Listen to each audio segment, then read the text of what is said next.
Before start story, please tell me in the comment box where you from and what time you are watching. The seventh passenger. The storm raged over the darkened highway, rain hammering the windshield of the old Greyhound bus as it trundled down the desolate road. The wipers squealed with every stroke, barely able to keep up with the relentless downpour. Inside, the passengers sat in weary silence, their faces bathed in the dim, flickering glow of the overhead lights. Adam Graves, a tired man in his early 30s, slouched in his seat near the middle of the bus, his heavy-lidded eyes watching the raindrops race down the glass. It had been a long day, a long week, and all he wanted was to get home. The hum of the engine and the rhythmic patter of rain lulled him into a half-dazed state, his mind drifting between exhaustion and wakefulness. There were 6 other passengers. An elderly woman knitting with the patience of centuries, her silver hair tucked neatly into a bun. A businessman, absorbed in his laptop, fingers clicking against the keys in a frantic dance. A teenage girl with headphones, nodding in time to music only she could hear. A couple in the back, speaking in hushed tones, their fingers entwined. The bus driver, an older man with a weary face, focused on the road ahead. Then, at the next stop, the 7th passenger boarded.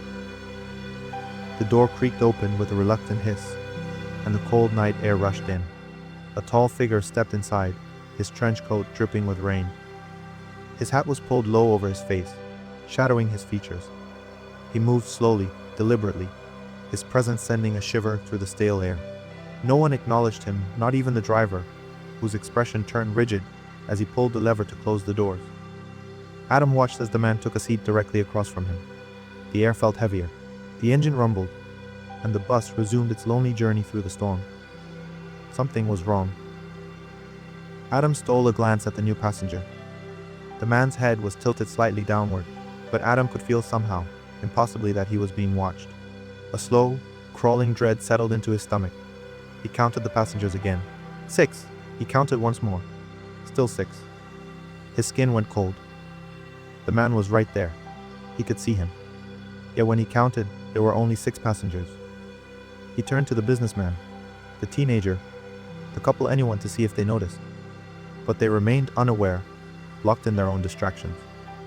The bus driver, however, was gripping the wheel tighter, his knuckles white against the leather. Adam swallowed hard and faced forward.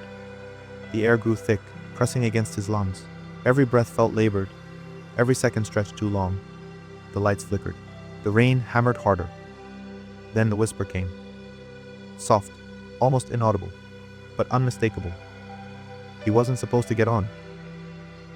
Adam's breath hitched. The voice wasn't from any of the passengers. It was inside his own head, threading through his thoughts like smoke. He turned sharply to the man in the trench coat. The stranger hadn't moved, but his head was tilted slightly more in Adam's direction.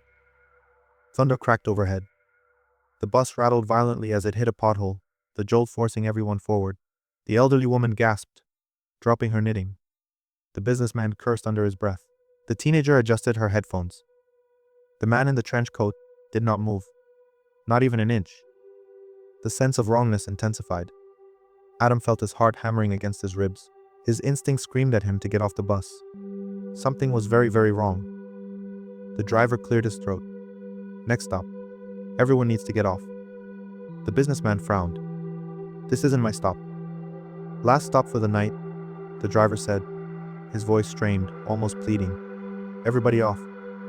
The bus groaned to a halt. The doors wheezed open, letting in the frigid wind. The passengers hesitated, exchanging confused glances, but the urgency in the driver's voice forced them to comply.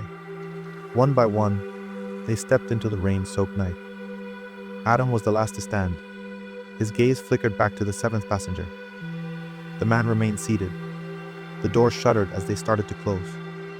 Then, for the first time, the man moved. His head lifted ever so slightly, just enough for Adam to glimpse beneath the brim of his hat. A face pale, stretched, unnatural grinned at him with hollow, black eyes.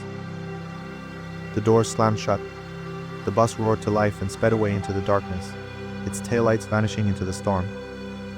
The 6 passengers stood there, drenched, shaken, watching as the bus disappeared.